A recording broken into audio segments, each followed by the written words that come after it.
On this episode of the Pit Therapy Podcast, we wrap up the year 2023. We talk about some of our favorite music, favorite shows, and what we've enjoyed the most doing this podcast. So thanks for jumping on, and let's open this pit up.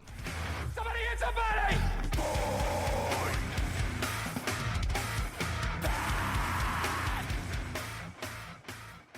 Welcome to this week's episode of the Pit Therapy Podcast with me, Trevor, and I've got Kyle and Josh today. And dude, it's going to be a fun one. We're just doing an end of the year wrap up, and we've done 40 episodes. This is episode number 40. Does it just... It's crazy. I feel like Does it feel like that?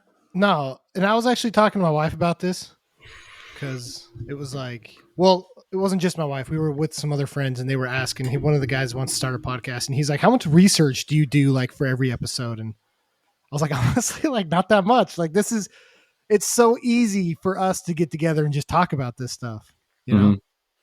So I feel like I'm not surprised it's 40. I feel like as natural as we kept them, the easier it's been to just talk as just friends. Like I know when we first started, obviously, we did as much research as we could. Like I think there's still some research there, things you don't know, things you don't, you find out later, kind of make connections. But I mean, we've listened to this stuff, this kind of music for what, 20 years, maybe Long time. close to 20 years. So, I mean, I feel like if we have to do research, do a podcast of something that we should have 20 years experience in, then we've got a problem. For That's sure. a good point. For sure. No, I mean, it's straightforward. For the most part, we're trying to just listen to the music, but I do like to get in and learn more about these bands. I think I've said it before. Like, if I see a band live or if I do research about them, I have a much deeper connection to them, and it makes their like music and their albums that much more interesting for me to listen to. So I actually like the research aspect of it. I probably do a lot more than I need to, but it's fun, man. It's a good time. This episode will come out either on Christmas or the day after, just depending on when we choose to post it. But you guys excited? You guys ready for it Yeah. to be over? Yeah. Yeah. What's your most favorite thing about Christmas, and what is your like most hated thing about Christmas? Favorite thing about Christmas is all of it. And the thing I hate the most is that it's too short. What about you, Trevor? Gosh. I mean, it's changed over the years, right? Well, I was gonna say for Kyle, I'm sure Christmas starts November 1st, Absolutely. the day after Halloween, Yep. or maybe right after trick or treating, whichever. There's like kids trick or treating, and we're like already working on the tree. You know, You're like, nope. The treat bucket's out. It's done. I would say my favorite thing about Christmas now is like, watching my kids enjoy it. Like there's the holiday treats and stuff like that, and the time off work, like that's all cool and all, but I think my most hated thing about is I lose my homostasis because you have so much going on. It's like work party here, work party there. There's a school play. There's a church thing going on. Oh well, now we've got the in-laws party. Well, we've got my family parent party. There's a friend party, and it's like my son's birthday is end of November. My daughter's is beginning of December. Mine's at the end of December. So it's literally just a cluster of like, I can't get a good routine and a schedule. So I feel like I'm just all over the place. So by the time Christmas is done, I'm like, yeah, I'm ready. I'm ready to just go back to just having a normal life. yeah. It's exhausting. Like it really is, especially as kids are getting older. You talk about all of that stuff happening. We also have dance recitals. We have friend parties. We have all sorts of crap going on. So kids add a whole nother layer to that as they get older. Well, and you guys work from home. So it's like, oh, kids are out for school break. And you're like, Some cool. Yeah. yeah. Break for them, not for you. It sucks that way for sure. My favorite thing, like you said, as I've had kids and gotten older, it's definitely changed. It's watching my kids have fun, enjoy Christmas. we've got an Elf on the Shelf around our house, watching the Mhm. kids come down and find the elf every morning and see where that thing is hidden is always a good time. Dude, But my kids have been begging me for Elf on the Shelf, and I'm like, I Did don't you want to do guys it. did you guys grow up doing that? Because I never did. No, I didn't it's either. like it's probably like 7, 8 years old. Like it's a pretty new thing. You See, is like my can't touch the understanding. elf, right? You have to use like special tongs to grab it. At least that's what they do down here. I Or do you mean, just we just have manhandle told it? our kids, you don't touch the elf. If you touch the elf, it loses its magical powers and can't go back to Santa to report if you were good or not. So, yeah, I feel like I grew up with the getting your dad to not lose his cool through the holidays. Like, you guys seen A Christmas Story? Yeah. oh yeah, That was my dad battling the furnace. It's like that's Nice. just him, you know. So you were just like you walked in on eggshells and you got through Christmas and you're like, okay, cool, no one died, we're good. I will say it's like my temper is a little bit more on edge through this time because the kids are just nonstop, Yeah. and But it's Mhm. I like it's feel so it's a easy weird too. thing. And it's so easy though to threaten them with Santa. Oh, Mhm. Like so easy. that makes it awesome too though. Like the rest of the year you can't really do that, but Yep. this It's year it's a like, lot easier. you want a present under the tree? See what happens if you do that again. Yeah, I'm pretty sure like every December, my little brother, his contact gets changed to Santa in the phone. Nice. 'Cause Nice. he knows the deal, so we'll call him and he'll play along and stuff. It's pretty funny. That's That's so nice. awesome. That's sweet. But yeah, man, I'm excited. It's going to be a good time. We have like 4 family parties this week or just this weekend. Yep. And so it's just Do the you next guys 4 days are going to be crazy. eat anything special? Steak, Steak? seafood. I actually no, but actually this year my work, so they gave us like a little bonus, which was cool. But they gave us a giant strip of filet mignon. Oh, So sweet. I have this like 2 foot, like I don't know, like 5 pound thing of meat we're gonna make. So Nice. That's I guess awesome. that's what we're gonna do. Yeah. So Christmas we always do because my wife's their family's Latino, and so we ordered like 100 and something tamales for I'm super Christmas, jelly. and then we're gonna do like some carne asada, and yeah, it's Christmas is awesome, and like her dad is like very specific, and you have to buy enough for the next day because this is all Christmas Eve, right? So Christmas Eve we eat like crazy, but you have to buy enough to warm it up the next day and do it again. So I'm There was pumped. there was this guy I used to work with like years ago, and like he was telling me, he's like, "Hey, go ask." I think his name was Jose or Jorge, one of the two. There were these assemblers in the shop I worked at. Like, go ask him. His wife makes tamales and they sell them. And like Nice. this dude was like, I hate profiling, but you knew it was a good tamale because he drove an Astrovan. He worked he worked like 3 jobs. He lived in the U.S. for 6 months out of the year, and then went to Mexico for 6 months out of the year. So I'm like, okay, this thing's got to be good. Yeah. And dude, it was the best tamale I've ever had. And I was like, wow, like, I'll Nice. just give you my whole paycheck. Here we That's go. legit. Yeah, dude, they're so good. What's Nice. interesting, so my wife's family's from not Mexico, they're from Central America. Their tamales are different Mm-hmm. and they're so good. Really? I could eat all of them. What do you guys have any fun plans for Christmas for your guys' kids or family? You're just doing presents and that's it.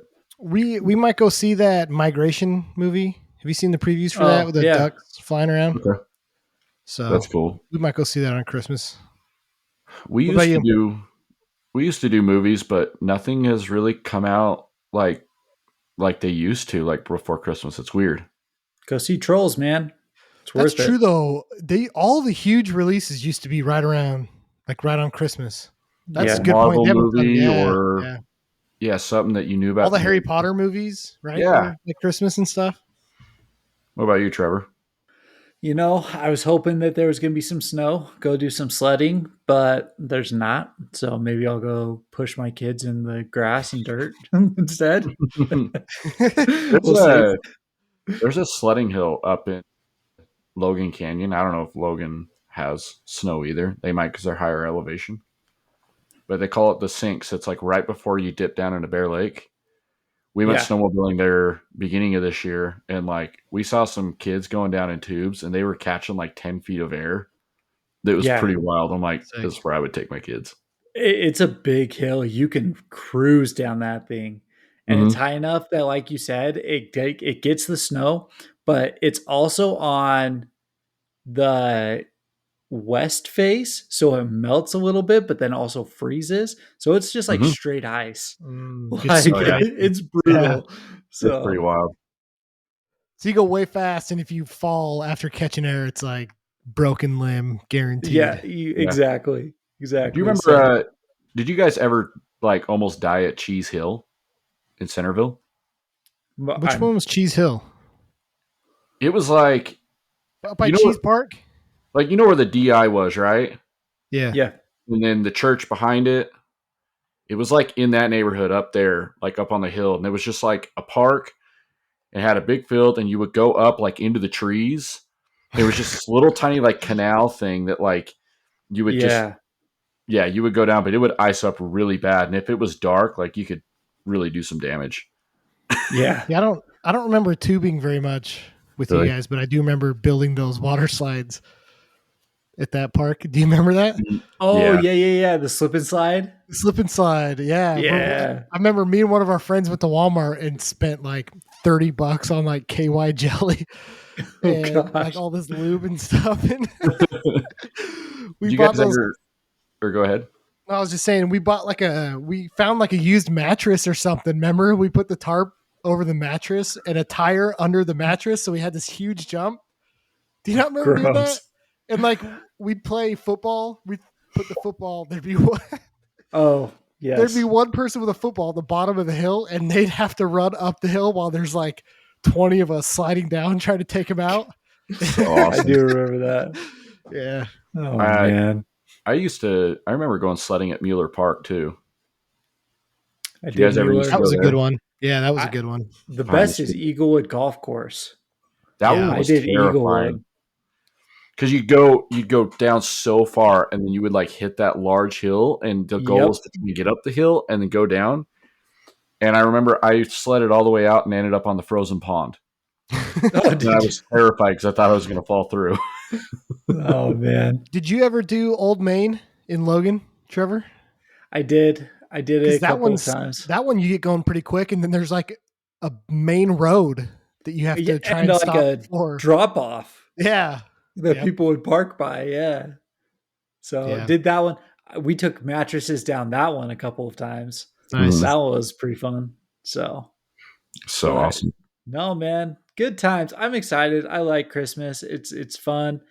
You know, the one other crappy thing about it is we have this stupid Christmas music going on all the time. Just kidding. Yeah, We've we're been talking about it so much. well. This but- episode was fun. Bye. Guess we're stopping at 40. Guess we're stopping. yeah, But Kyle, you said you had a question for us. and before it's we a got dumb going. question. It's a dumb question, but I thought it was kind of funny thinking of this because, we've been looking at finding smaller local bands, and as I've been searching for stuff like that on Instagram, I get a lot of ads now for smaller local bands, and some of them are pretty good. Some of them are all right, and then there's like a few that are not very good at all. And obviously, that's like objective, like my opinion, right? But my question is, do you guys think that there is more good music out there or more bad music out there? Like, if you had to weigh it on a scale, which way do you think it's tipping? There's Are we- way more bad music. Way more bad music. Well, like on what scale? Like on a local, or like I'd say just in professional? general. Sure, we can do local, but I was also thinking like a larger scale, just like in general. Do you think that there's more good music than bad? Because you're right, like locally, like smaller bands, yeah, you might say there's more bad bands than good, see, right? Well, see, so I would actually disagree. So it is okay. Like in local, we'll just say local hardcore because that's mainly like what I see. But there are way better local hardcore bands now than there was 5-10 years ago, and they're young. So like some of the local bands that I got to see, I think I mentioned on the last podcast, but Sewn Shut, and Mummy in particular. They're like really, really good. Bands 10 years ago just were not that good. Like the scene was just not producing good bands. Yeah. And the last round of good bands that the scene had was 20 years ago when it was like Cherim, Tamerlane, and Aftermath. And like, but anyway, I think that's a weird question. Like not a weird question. I think it's a hard question to answer because like, yeah, somebody who's in their 30s, it'd be like, yeah, there's way more worse music. Like it's terrible stuff. 20 years ago was way better, but yeah, somebody younger. Yeah, because I was just thinking too that like with how easy it is to make music now and like digitization and stuff, like it's easier now to make better music. You might not like the music, but it's easier now to make good music, right? Mm-hmm. And so you would probably argue that like there's probably more good music out there. I think technology's advanced to you so far for you to be able to write and produce your own stuff in your own basement. Yeah. 100%. I mean, I can't tell you though how often I'm going through like small bands and stuff, and then I find just a random dude who's doing all the instruments by himself, and it is just straight trash. I know, but see, Like- you're talking about one person, and you just listened to like 5 or 10 that you're like, okay, 5 or 10 that were like, okay, like it's fine, but then there's just like garbage. So I guess it's how you're quantifying like good music. Like, are we talking the bands who are producing like labeled style music, who are doing touring and stuff like that? Because for every one of those, there's 10 others who they're just not worth anything. They might not suck, right? But they're just not. You might listen to them once, you might be like, okay, that's fine, and never remember their name again.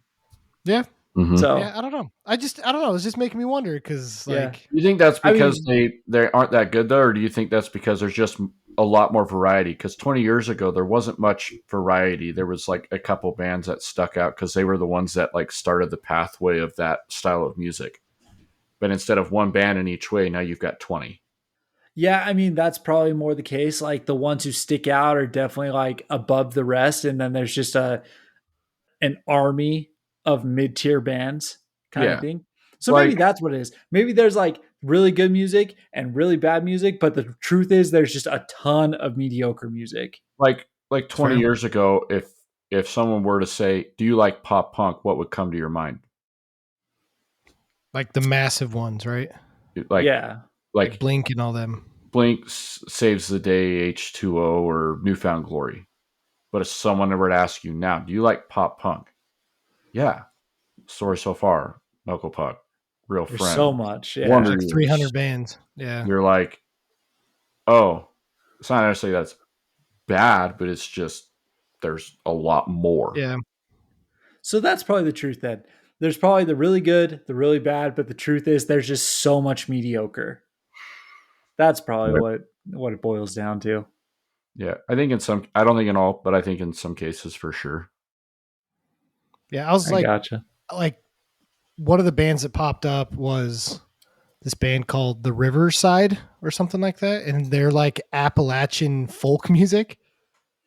Dude, and I was you're like, in man, some weird stuff I know, right but I was now. like, man, this shit is so good. Like the guy literally had like his newborn baby in a backpack behind him. Oh god. And he's like playing a guitar and the rest of the guys like got a fiddle and one dude's playing the banjo but it sounded so good. So I was like 20 years ago, like Josh was saying, I would have never found this, right? You would have never known.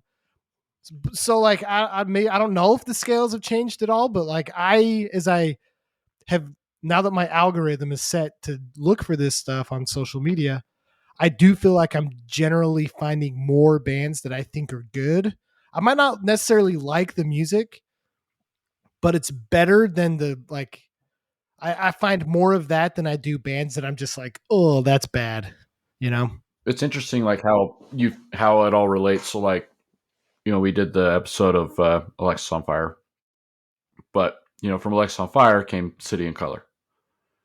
And City in Color was like a huge gateway, like sound to my ears to discover bands like that got me into bands like Band of Horses, right? Or like Mumford and Sons, or Trampled by Turtles.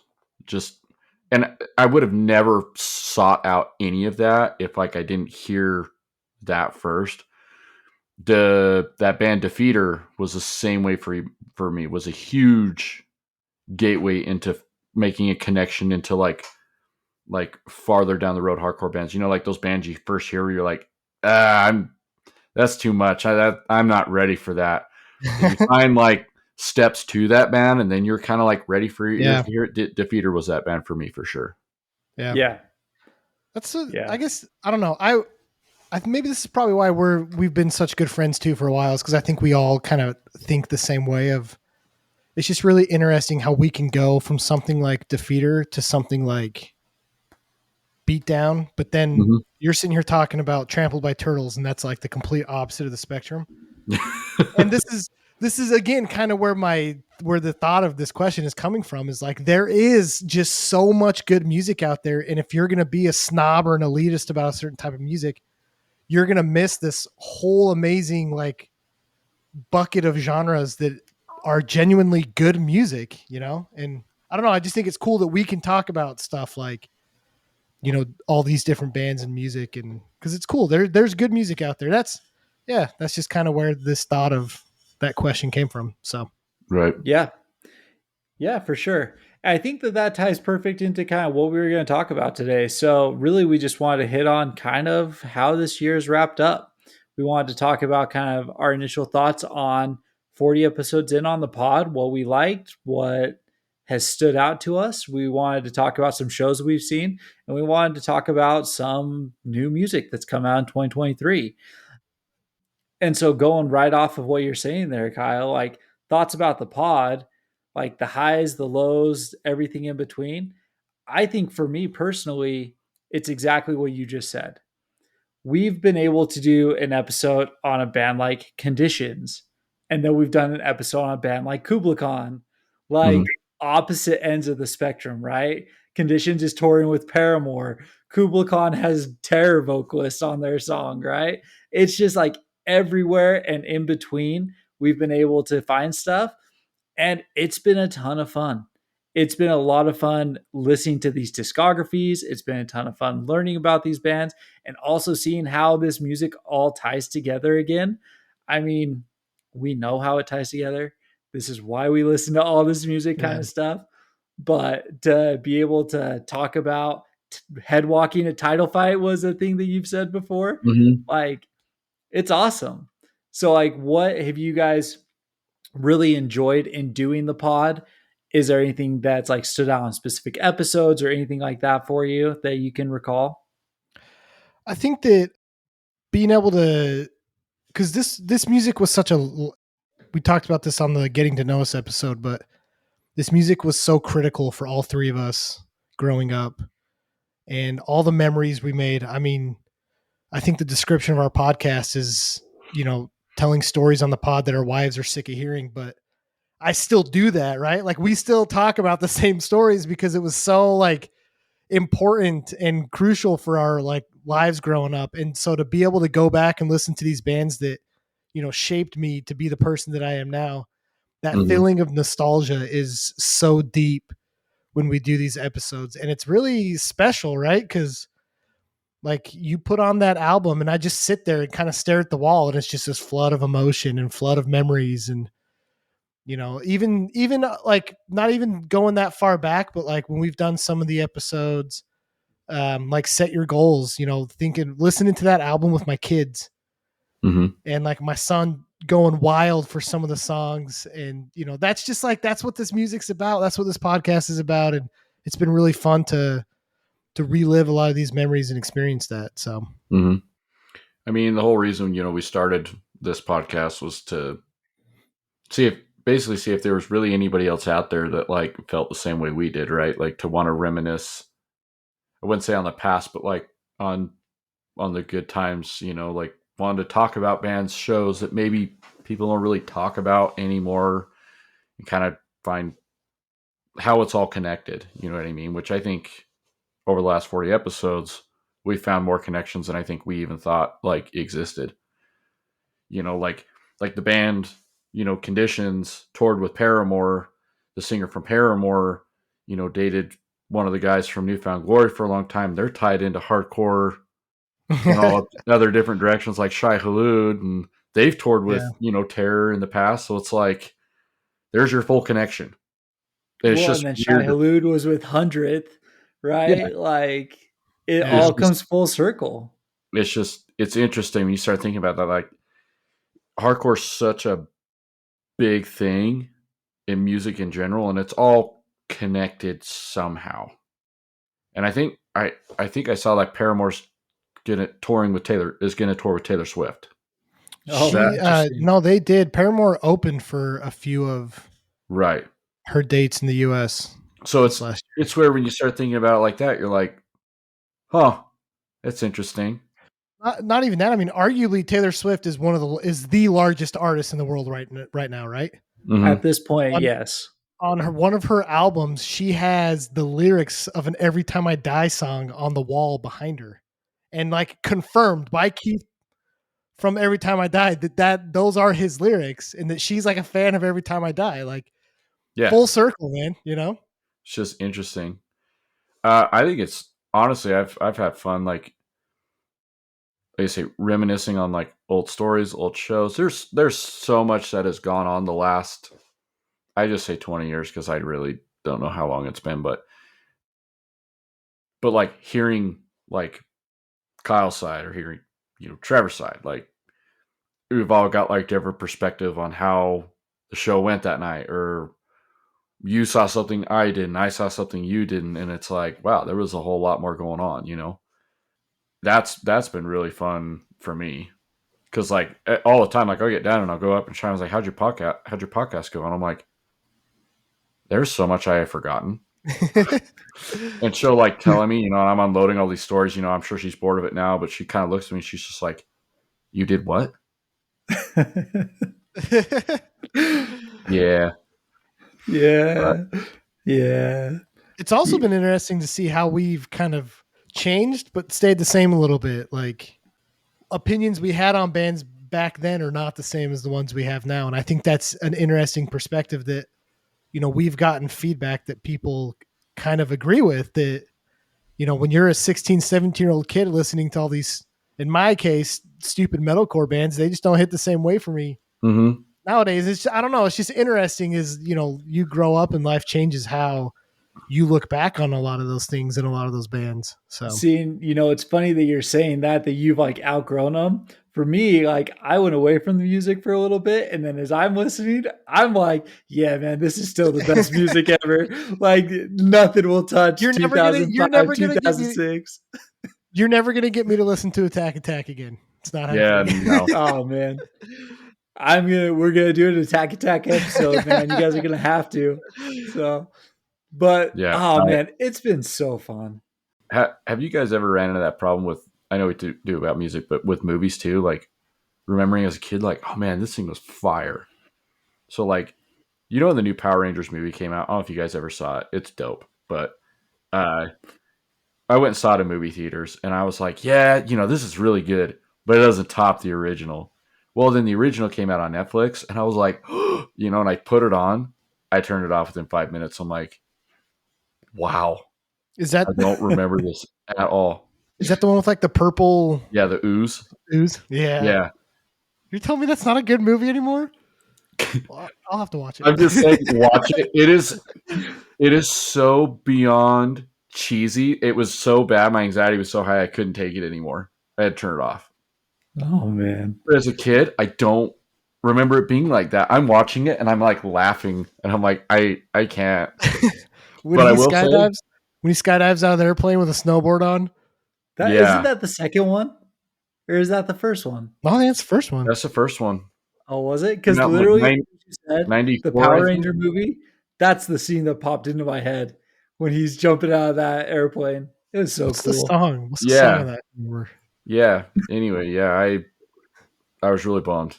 It wasn't what I remember. But Three Ninjas still holds up. Three Ninjas still smacks. The second Good Burger came out, and so I went back and watched the first one. That movie still absolutely perfect. So I'll have to go watch that one again. I watched Mystery Men the other day. Oh, Did heck you guys yeah, ever dude. watch that? You've never seen Mystery Men? Ben Stiller, Uh-uh. where they all think they have superpowers. They do, Uh-uh. man. It's pretty good. So- It's What- pretty good. What's the guy's name? The sphincter, where he's like The spleen. the spleen. That's what it was. Hold on, I gotta look up some spleen Yeah. quotes. You guys are probably No. never gonna like think of me the same way again, but like growing up, my mom was super strict on what we could and could not watch. And if my dad like didn't like the movie, it was just a no-go. So like I got to watch a lot of Dan Aykroyd and Chevy Chase. So like Christmas Vacation, The Great Outdoors, like all that stuff was fine. Uncle Buck. But my parents hated Jim Carrey. Okay. So anything Jim Carrey related, no bueno. And like all the Austin Powers. So like I've never seen any of the Austin Powers. I've never seen any of the Ace Venturas. I've never seen Wayne's World, any of them. Or Man. like anything that's with Ben rough. Stiller. I've never seen, what's that one he's in with Owen Wilson? Ben Stiller. Ben Stiller and Owen Wilson. Where he can't turn left. They have the gasoline. Oh, Zoolander? Zoolander. Never seen Zoolander. Oh my gosh, dude. You need to take like 2 weeks and watch late 80s, early 90s stupid comedies. Here's the thing. So I tried on some of them, and I just don't have the interest now. I just feel like I missed out, and it's just either my taste has evolved or like something's evolved, and I'm like, I can't get into it. It bums me out because Look, dude, if you watch Mystery Men and don't think it's funny, I don't know if we can be friends. You know what? That one's probably a bit out there. You probably have to build up to Mystery Men. You think? No, this scene. He who questions training only trains himself in asking questions. yeah, Dumb, Oh, this whole movie, man, it's coming back to me. Dumb and Dumber I got to see because it was on TV. That was the Nice. only way I got to see it. But yeah, Well, just a yeah. huge era I missed out on. I'd highly recommend getting in the right frame of mind. What would you say is like probably the entry one? I'd probably say like for Josh, the first Ace Ventura. Like Tried if you can to get get into through it. you got to couldn't make get it into- through the whole thing. Couldn't. If you could make it through the whole thing, I think that by the end of that movie, you would be dying. That one might be a little too dumb, though. Have you seen The Mask? I have seen The Eh. Mask. Okay, because that's a good one. So that would have been. And a good even one like to start. I tried watching The Mask again, like I think it was a couple months ago, and I was like, dude, it's so funny when they do the Congo line with the cops. That's still like one of my favorite scenes ever. I think the other Jim Oh, Carrey man. movie that I got to see was Liar Liar. That one's hilarious. That one's good. That one was good. Dude, That one Ace was good. Ventura when he's coming out of that rhino is one of the funniest scenes. Like that's Ace Ventura too, right? That's two. Yeah, that's the Yeah. second one. Onward and upward from movies. Let's talk about new music this year. I'll be honest, this is another reason why this podcast has meant so much to me. Like, I was not keeping up on new music like I should have throughout the last couple of years. And I listened to a ton of new music this year. And it was such a good year for heavy music. Mm-hmm. Like, so much good stuff. But I've got lists for EPs, albums, and singles. I probably went overboard. So one of you should probably start. But what do you guys have?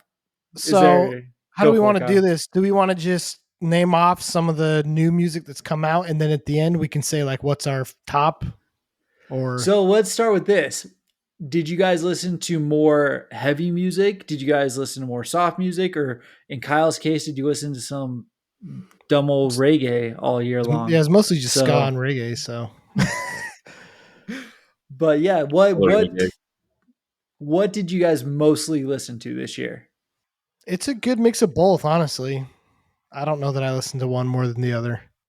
So I've got Apple Music, and like it generates all these playlists of everything that I listen to. So like literally on my station, you can have anywhere from something like Trampled by Turtles to Zabalba to Dierks Bentley, Okay. just depending on what comes through. I'll talk about one band. They released it earlier this year. There's a band called Suration. I know I've talked about them Okay. before, but they released, in my opinion, a really, really great. It's not a full length. This is an LP, but it's like, I think it's a good. I don't know what you call it. I think it's a good gateway band to listen to like get into heavier stuff. So they got a little bit of everything. They got a song with the chick from Dying Wish, Emma. And what's sick is in their one of their band photos, the singer's wearing they're only chasing safety shirt. Oh, So like, you can nice. tell like they're still pulling from old roots and things like Yeah. that. But man, and it's like every song on that record is great. Not one bad song, which is I really like that. So this was Simulations of Hell. Yeah, it's like the purple one.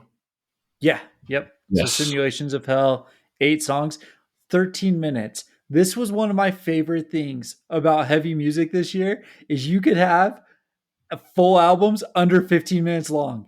It Mhm. was awesome. There was so much good Yeah. music packed into tight time frames. Mhm. It was dope. So a couple.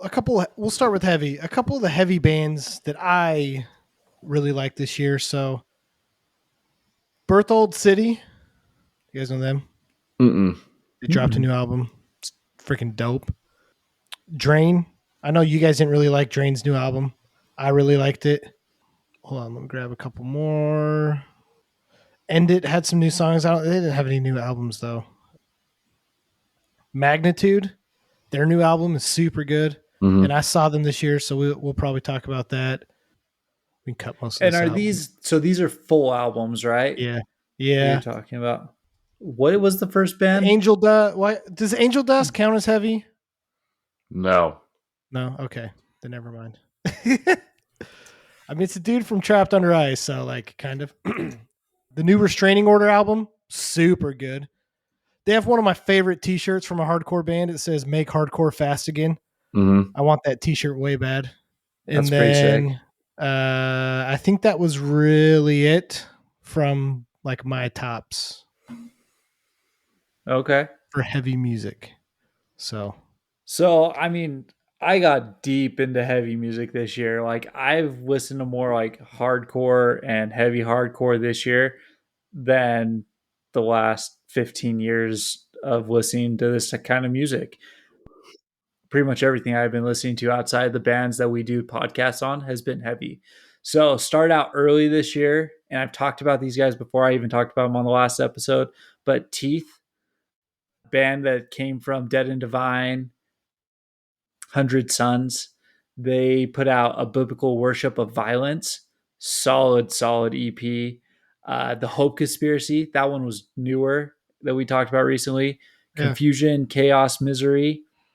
And then, dude, I'll even throw on the local band we just talked about, Pure Bliss, man. The Age of Judgment. That EP was awesome. yeah, So that one was way fun.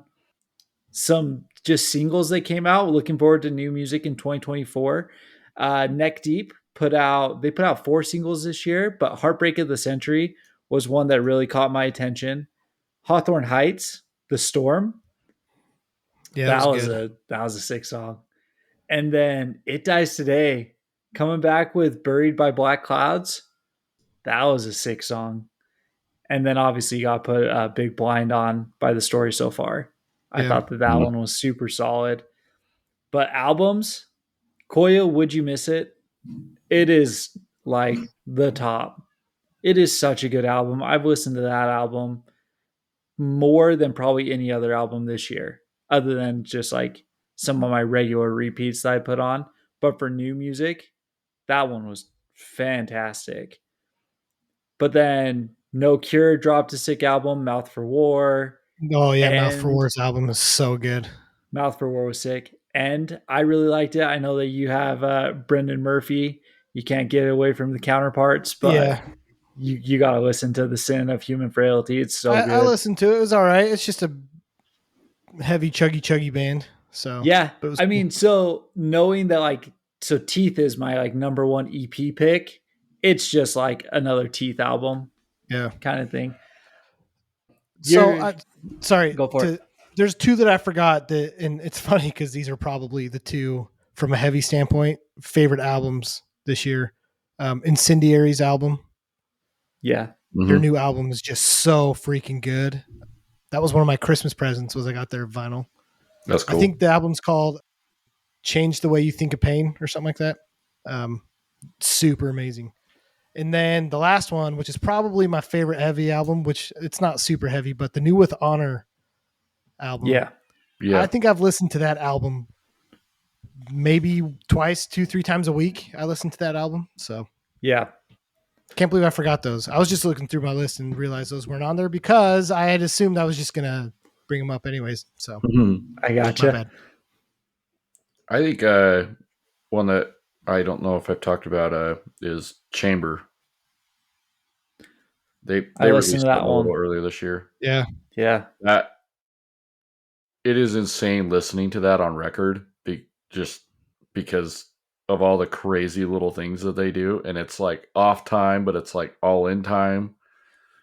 But it's just so heavy, and it's very unpredictable heavy to where like you kind of get into a groove and out of nowhere it just drops.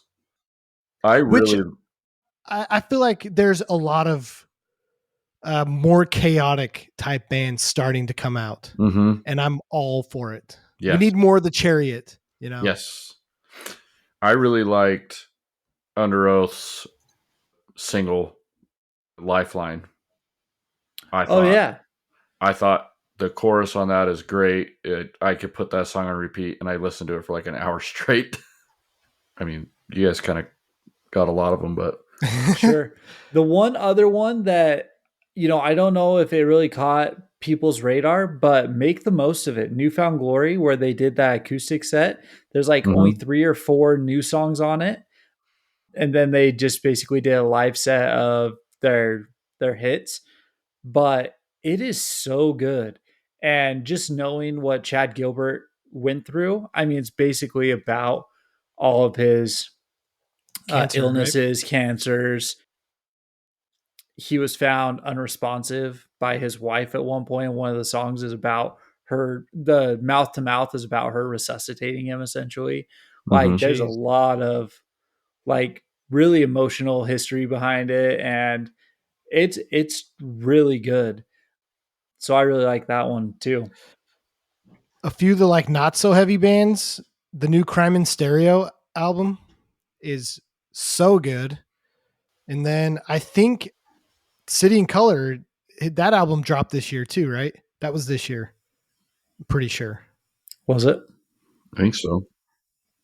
Someone can fact check us on that, but I'm pretty sure it was this year. I know Josh isn't a fan of this band, but This Wildlife, their EP is really good. It's got the guy from like Yellow Card, does guest vocals on it and stuff. I really liked it. And then I found this band this year that dropped a new album. They're called Carpool Tunnel. Okay. They're like I know. Stuff about it.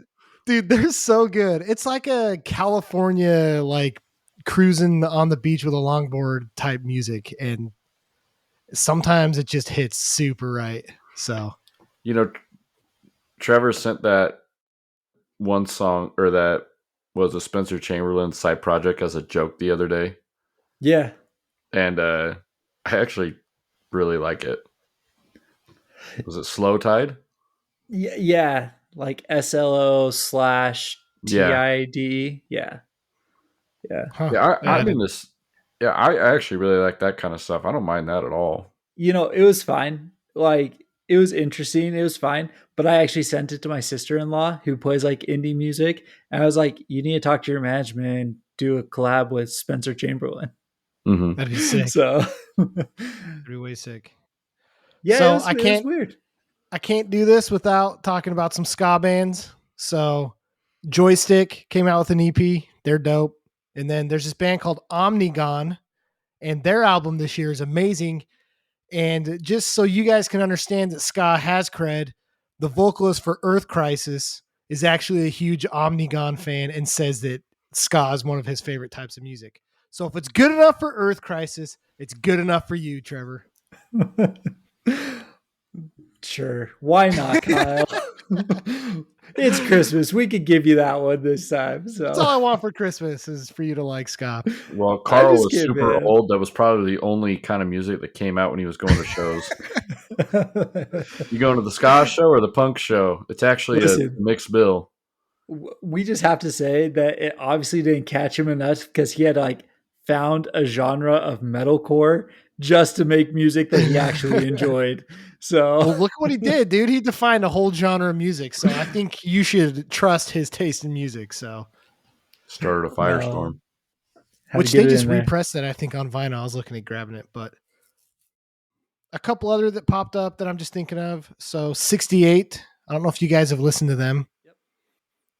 Their new album, really good. Okay. And then In Spirit, which is basically just the rebrand of Vanna. Their new stuff's really good too. So Nice. here's a question though, and maybe we don't have to answer it now, but like biggest disappointment album, because I'm looking through the list, and Taking Back Sunday, their new album, not good. That was one of my biggest disappointments 2023. I'll be honest, like I didn't even listen to it. I thought the song Sold was fine, and then I just didn't go listen to the rest of the album. You didn't miss anything. I think that's kind of how I approach this year. Like if the first couple songs didn't grab me, like I just didn't even listen to the rest of the album. And so I don't even know if I'd have the biggest disappointments because I don't know if I could give them fair credit. I The like- one that Feel like any band from back when we were started listening to them, they put out a new release now, and I don't listen to it. I'm like, nope. Because like you say about Taking Back Sunday, I haven't liked anything from them really since Where You Want to Be. Louder Now, I was like, this album sounds terrible, and this is a terrible album. And then they changed their sound from there. And Yeah, that's fair. Yeah, I was gonna say- it's like when we first talked about Scaring Kids, they did that release and it was fine, but it was just like, yeah, well, that's not what I wanted to hear. It's not the Scary Kids I It was wanted to good while hear. it lasted. Yeah. that's true. That's true. The one that I did put some time into is the new Blink, and it was meh. You know, I could have so- told you that without even listening to it. I come think, on, man, you couldn't even give me something for Christmas, bro. All right, fine. I know we've talked about it on one of the pods before about that album, but like they have some songs on there that are like really, really good. Yeah, there's a couple good ones. You know, I think it was better than the Neighbors release. I think it was better than the California release. I think 9 was a little better, but it was different because it was Matt Skiba, not Tom DeLonge. I think this would have been like the great follow-up record after Take Off Your Pants and Jacket, and it would have been fine. But I think Yeah. it's just a little late to the game of it. But I think for sure they overhyped the record. Like, this is the best record that we've ever written, blah, blah, blah, blah. And I'm like, Enema of the State is like both nationally like recognized and how many people know it. I mean, guarantee my mom sings along to Blink-182 songs. She doesn't even know it's Blink-182. Oh, for sure. You know? So Dude, whenever I sure. walk into a room and Blink-182 is playing, I blink and then turn 182 degrees and walk away. oh, do you? So Wow. you run into the wall just slightly because you're not going Slightly, straight back I out. bump into it, I bump into it, acted tough, and then walk out. Oh man. The last two albums, I mentioned one, Angel Dust. The album's so cool. And then Fiddlehead, that new album. My son's got their poster up on his wall now because he loves that new Fiddlehead album. So That's cool. You know, I will throw shade at one more. I didn't care for the Movements album Ruckus. dude, that's such a good album. Yeah, that was one. Tightrope might be one of the best songs I've ever heard. That was one I didn't care for. So, and you put a lot of you propped that one up way too much. No, it's good. You might be the So- only person that says otherwise. Possibly.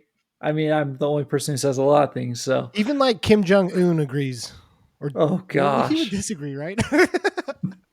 Wait, which one's bad? Yeah, he disagrees with you. He- So you agree with with Kim you. Jong Un. So yeah, that's how it goes. Oh gosh. Which one pay me more? Exactly. Oh man. Well, with all this new music, there was a lot of shows that came out and were around. What were some highlights of shows this year for you guys? I don't know, man. The best show I saw was probably the Drain show with Magnitude, Drug Church, Gel, and Restraining Order, which most of those guys dropped albums. The reason why is because Drug Church is one of the coolest bands I've ever seen live. So that was And- like And why? just super unique. The way they involved the crowd, the guys seemed really cool. The music's good when you listen to it on the album, but it's one of those that we've talked about where you have to see them live because it sounds way better live. And Right. everyone was stage diving. Everyone's piling on each other. I don't know. It was just really cool vibe listening to them because it was heavy, but it wasn't heavy. And the lead singer, like you could tell, he put a lot of emotion into it, and it was really cool, really exciting show. Really good entertainment. So people that may have not been into the band, like your wife, were into it by the time the show was over. She walked out there and she was like, they were really cool. She hated everyone else, but she was like, Drug Church. She's like, I would see them again. So Nice. yeah, There's the gateway. I know. That's what I told her. Another Before you know it, you're listening to Gorecore. Gorecore. What about you, Trevor? You know, I started going through, so I ended up, I thought I saw more, but I only ended up seeing 4 shows this year. Caught the Thrice 20 Year with You. That was sick. That was super dope. Oh no, I saw a few more actually. Now I'm thinking about it. Probably the best bands that I saw live. Acacia Strain was super fun. Like that was just a way fun show. It was a weird bill. Wasn't going to see Dying Fetus, but Dying Fetus put on a heck of a show. And then I just love No Bragging Rights, man. Yeah. Like it was a small, local, like intimate show at a bar, like not the best setting, but that show was just so fun just to see those guys again. And caught 4 Year again. And Mhm. 4 Year always puts on just an incredible set. So probably those 3 bands were like my favorite bands to see this year. But going to just the Zabalba show the other night, like overall vibe and setting, that was probably the funnest show. Like to Mhm. just see everyone going wild, getting crazy. Like that, it was way dope to get back into like that type of show again. Oh, And you went to a ton. yeah. It's so hard for me to keep track, especially like I start running the years together and I don't remember which one was which. I don't think it was this year. I think it was late last year, but I got to see AFI. That was a band I never got to see when I was younger. That was this year, wasn't it? It was Wasn't it February. like February? Was it February? Okay, I can I remember think it was so. February or November. I don't remember because I know last year I saw Thursday in February, so that's where I get my years mixed up and my months mixed up. Okay. It's the But dementia. seriously, it's all the punches I've taken to the head. So I'll start with that. It was super cool. It was a band I'd never seen before, and like going in to see them, I'm like, if they played newer stuff, I'm going to be really bummed because it was them and one other band, and the other band, never heard of them, nothing. And so there were no other like buffer bands to be like, well, they weren't that great, but like I got to see this band. And they played a little bit of everything. And it was a sold out show, so it was super packed. And Davey Havoc is one of the greatest like entertainers on the stage that I've ever seen. It's kind of like you're talking about Drug Church, like he knows how to get the crowd involved, Yeah. talk to the crowd, and he sounds great. They did not sound bad at all. It was one of my biggest problems that I that I had seeing some bands, like I'll use Taking Back Sunday for instance, is they would come onto the stage just plastered, just so drunk, so like all over themselves, and so it was very hit and miss if they sounded good or not. And like, AFI doesn't do that, and so like they're very alert, very aware, and like so they just sounded good. Like they wanted to put on a good show and wanted to sound good doing it. So that was a huge highlight show for me. And like, my wife had a really good time, the same kind of deal. Like she liked AFI, but after seeing him, she was like, wow, Cool. Davey Havoc's hot. He's such a performer. Yeah. He's awesome. It wasn't a show I got to go to, but I'll talk about it anyway. Because I was out of town. But there was the outside show where that tour with Drain and Torrena and man, there was another band I can't remember came through, and they played the outside show on the scaffolding behind the Feist Gallery shoe shop. Yeah. And that was like just so different and huge for Salt Lake that something like that got to happen. So if you were there, got to experience that, like that's history for sure. Yeah. There was a couple I think I went to in the summer. I don't really remember. I think my favorite, and it just recently happened, was like my triple show weekend. I definitely broke all the rules because I really only go to like one show maybe every couple months, and I went to 3 in one weekend.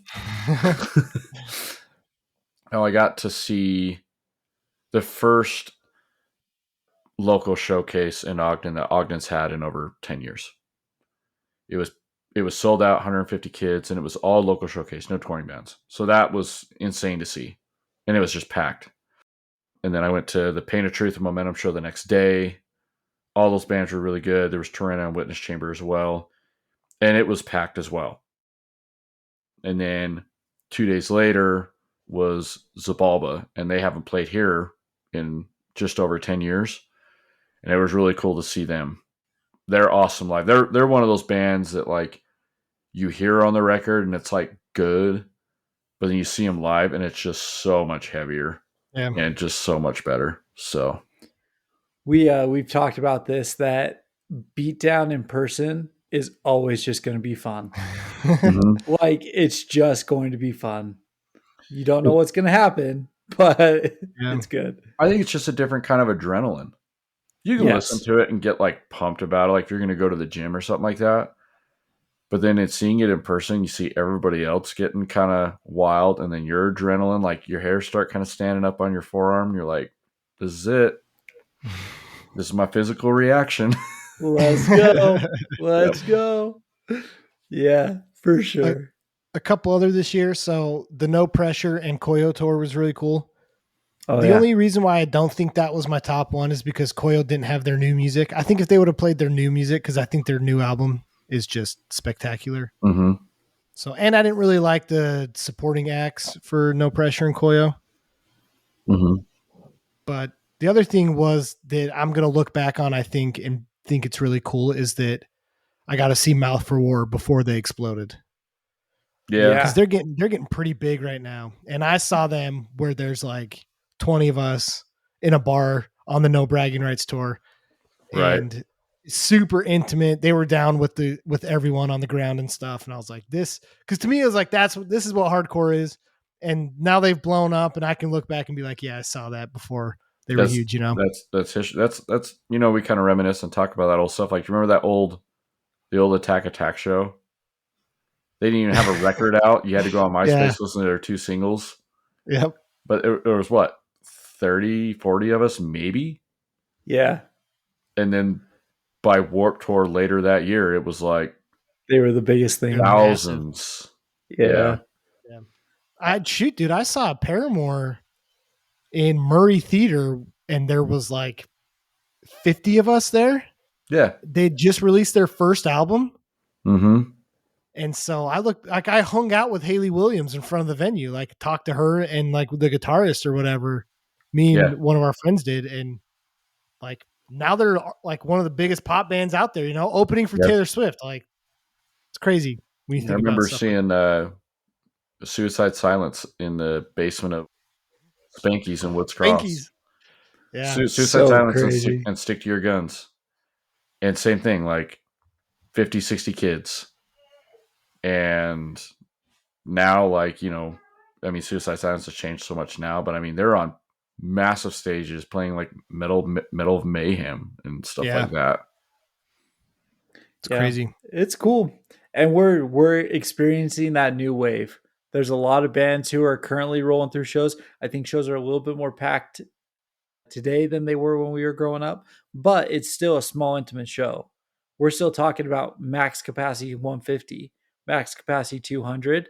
Mhm. Soon they're going to be coming through and doing the Kubla Khan thing, playing the big side of the complex where it's max capacity 1,000. Have you been watching that tour? It has been selling out. Selling out. fast. Yeah. Nonstop. Chicago's sold out. Yeah. Yeah. I might just have to buy a ticket. I hate buying tickets that early though. Especially with 3 kids. You just never know. When is it again? April, I think, for us. Mm-hmm. Or March or April. It's funny. Hey, I'm real glad that tour's going through, for you guys. Good for you. Like, here's why I don't want to go. Like, because I've played this game long enough to look at a bill and go, nah, that's a fight. You remember that one tour that came through? It was like On Broken Wings, Parkway Drive, Bring Me the Horizon, Yeah, and D's Nuts. Yeah, that was like a lineup that you were just like, you knew something was going to happen. That's too many Mexican kids. But I kind of see that with Kubla Khan, because like Kubla Khan brings a lot of metal kids. They just do, which is fine. But then you put a band like Judiciary and Tsunami on there that brings out like real hardcore kids, is what you want to call it out. And momentum. Yeah, like they're not going to play the metalhead game. So like it's going to go one of two ways. Either those kids just stay in the back, and then Kubla Khan will play, and then it'll kind of do a changing of roles, or it's not going to be like that, and it's just going to be a huge deal. And I'm like, it's kind of one of those things. I'm like, I got kids at home.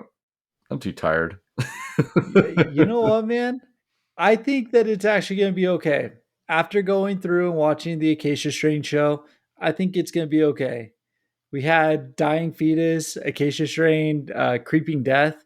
Like, we had like straight death metal bands playing with arguably one of the bands that brings out a lot of those hardcore kids in Acacia Strain.